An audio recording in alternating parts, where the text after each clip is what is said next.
রাত 1টা বাজে। এত রাতে কে এসেছে? বিছানা থেকে নেমে বাইরে বেরিয়ে এলাম।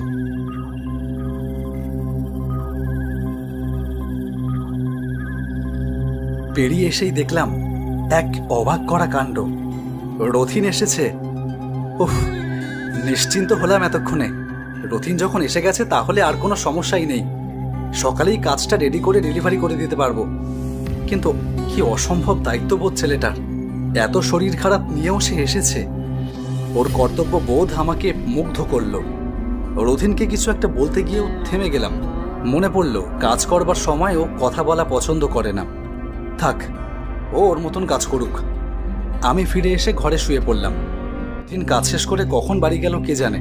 যাই, একবার ওর বাড়ি গিয়ে দেখা করে আসি। ও শরীরটা কেমন আছে সেটাও খোঁজ নেওয়াটা দরকার। রথিনদের বাড়ির সামনে এসে দাঁড়াতেই